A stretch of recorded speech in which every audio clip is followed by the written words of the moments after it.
Morning, students. We were discussing about the understanding diversity chapter, first chapter of civics. This first part we have already discussed. I want to discuss the second part, the study by two. What were the reasons of diversity in India? India is a land of diversity. There are so many differences in India on the various bases. India is a birthplace of many religions like Hinduism, Buddhism, Jainism, and Sikhism. These religions, India is the birthplace of these religions. Hindu religion is originated over here. Buddhist, Jainis, and Sikh religion, they all are originated over here. Hinduism and Buddhism, which are originated in India, they are the world's third and the fourth largest religion of the world, respectively. Apart from this, followers of Hinduism, Sikhism, Jainism, and Buddhism, all these four religions, they make 82% population of the whole India. Islam, the Muslim religion, Islam is the second largest religion of India. It is not the second largest religion of India only, it is the second largest religion of the world also. Muslim religion, Muslims constitute about 14.2% of the total population. Means the from the total population of India, 14.2% people are Muslims according to the census of 2011. Now the diversity can be seen in the type of occupation which people are engaged. Diversity, we can see differences in the division of labor also. Occupation is the kind of work people. People, they are engaged in different kind of labor, different kind of work, like primary work, secondary type of activities, and tertiary activities. Primary activities are all the activities, all kind of labor which is concerned with the mother nature, like farming, which we do on the land, hunting, gathering, fruit gathering, fishing, such kind of dairy farming. All these occupations, all these activities are primary activities. Some people do the secondary activities. They open their factories, they do work in factories, people collect milk from the dairy farming, and they convert that milk into various dairy products like cheese, butter, and other various products. Those activities, those labor work which are converting milk into various other forms, those activities are the secondary activities. Fine. Then the tertiary activities, all the people who are working in, who are helping other people.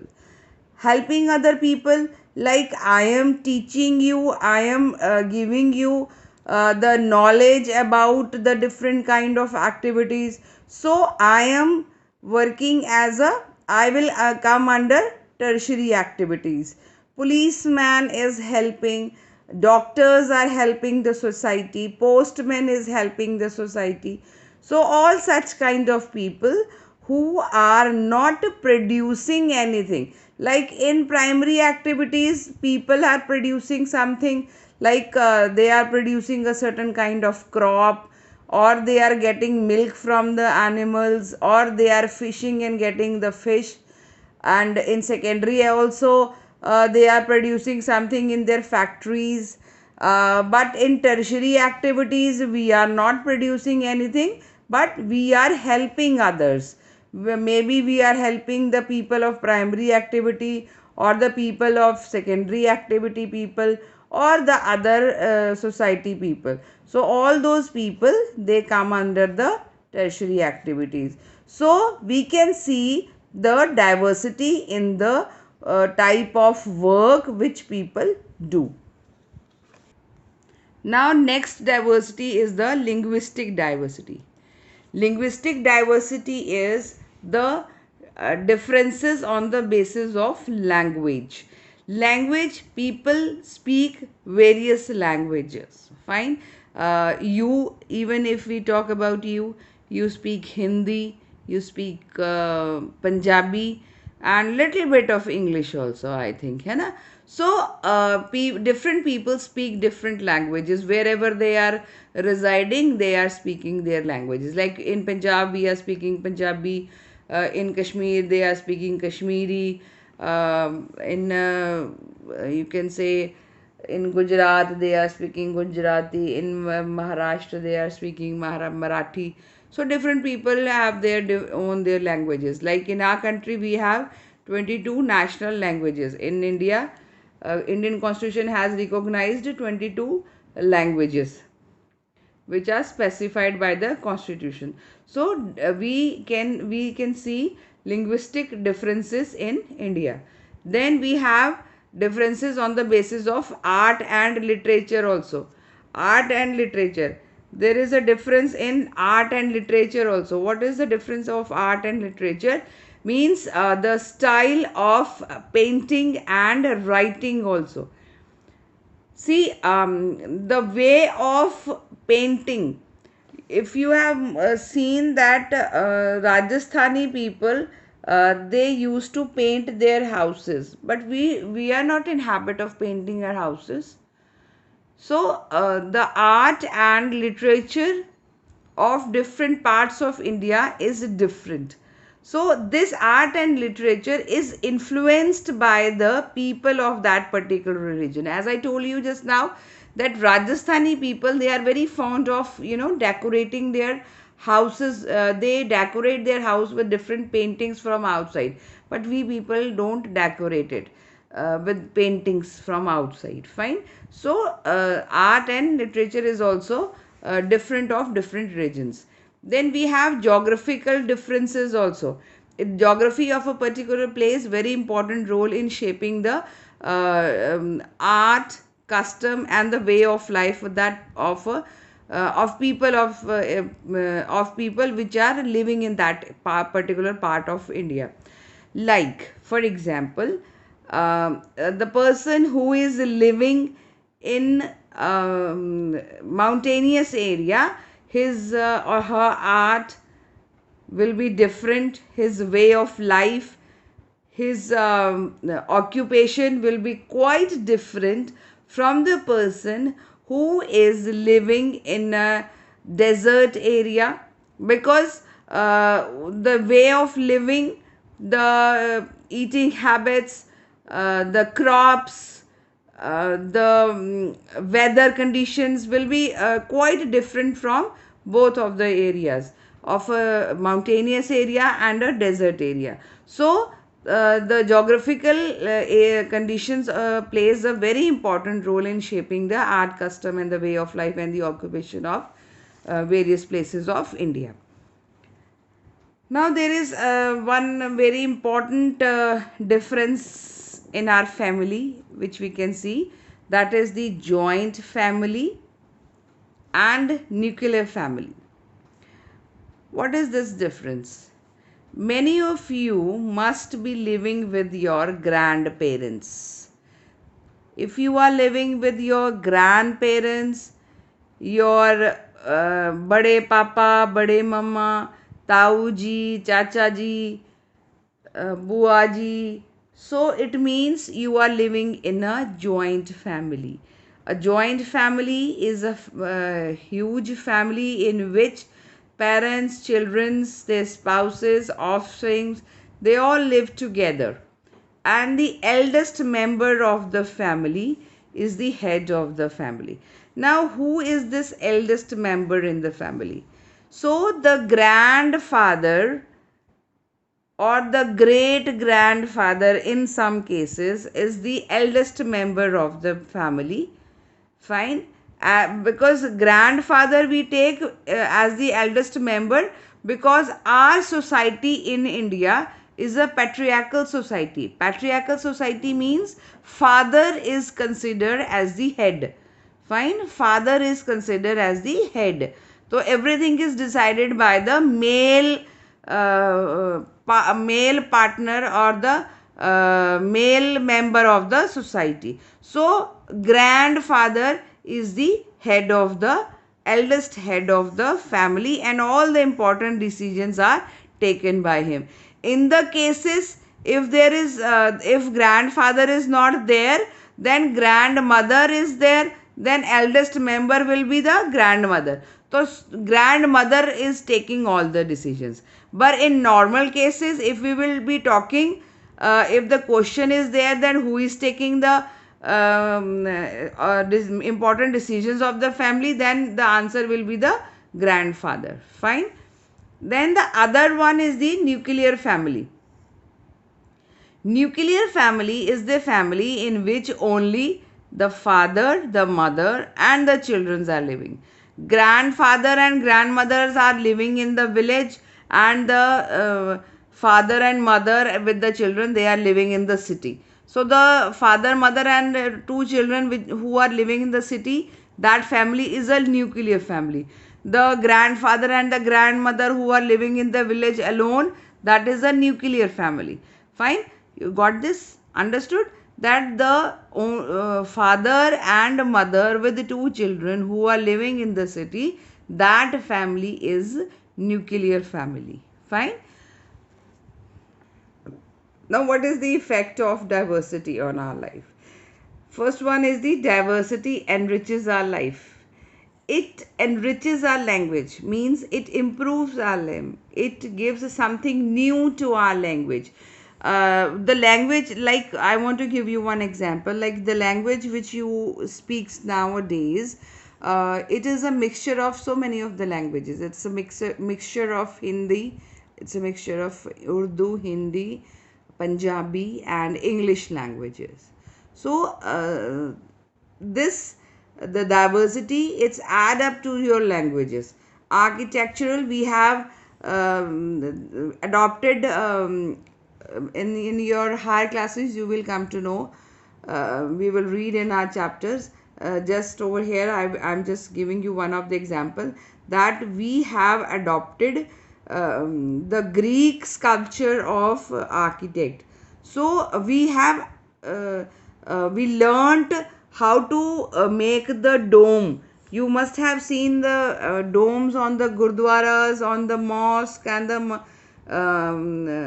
temples. So that mosque, that dome on the gurdwaras and the temples, that we have adopted from Greek. So that have been added. Fine. So like the same, like in the clothes also, wearing shirt and trousers, belt, cap, these are all not Indian clothes. Fine. So we have added them up. So diversity enriches our life, way of life. We have added. We are eating with spoon, we are eating in plates, on the table and chair. So these all things we have added it up in our in our life. So we can see the mixture of several influences which we have acquired from over the ages. The other influences of diversity is it improves our quality of life. Diversity improves the quality of life. Many things which we have learned are good for us also. Like every time you must be getting a message in your group also that converse in English at home, converse in English at home. So what is that? That is improving the quality, so that you could improve your language. You can learn a new language. There is no need to go for IELTS in the future. You can easily converse in English. So this diversity is improving your quality of life. You have started sitting on the table and started eating with fork and knife. So that is an improvement. You are not spinning any food outside your plate. You are eating very silently with fork and knife on the table. So that shows that you have improved the quality of your life.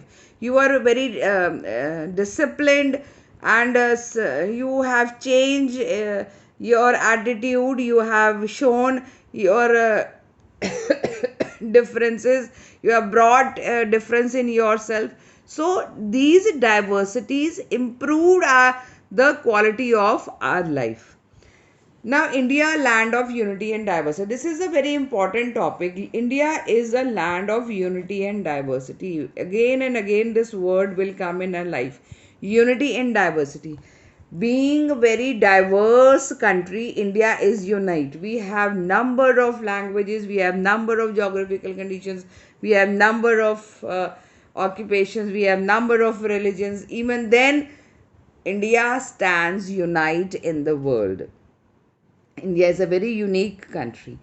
People, this is from the past, people from different backgrounds and culture together, they participated in India's struggle for independence despite of all these diversities. When they were struggling for independence, they forget about their backgrounds. They forget which culture they belong to. They forget about their religion. They forget about their culture. They forget about their language. They forget about everything. The only thing which they remember, that is their independence, the country's independence. All the national leaders like Mahatma Gandhi, Jawaharlal Nehru, Chandrasekhar Azad, Subhash Chandra Bose, and many more like this, they all struggle for the freedom of India. They all struggle. They struggle for Indian freedom, and saw participation of other people also for the freedom of India. During this struggle, they didn't thought about their own individual identity. Individual identity, we talked in our previous part. Individual identity, what kind of individual identities are? What about me? Who am I? Which place I belong to? Which religion I belong to? These are all individual identities. They were not talking about their own individual identities. They were just talking about India's independence. Their common objective was India's independence. Be Hindu, Muslim, Buddhist, Sikh, or Jainism, whichever identity they have, they were Indians. Now, Jawaharlal Nehru, first he used this word unity in diversity. He used this word first time for India in his book Discovery of India. He wrote this book Discovery of India when he was in jail. He wrote this book Discovery of India, and first time he used this word unity in diversity for India in his book.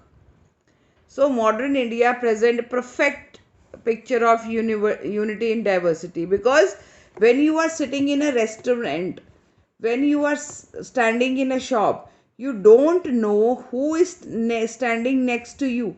Maybe a Christian, maybe a Muslim, maybe a Hindu, maybe a Sikh.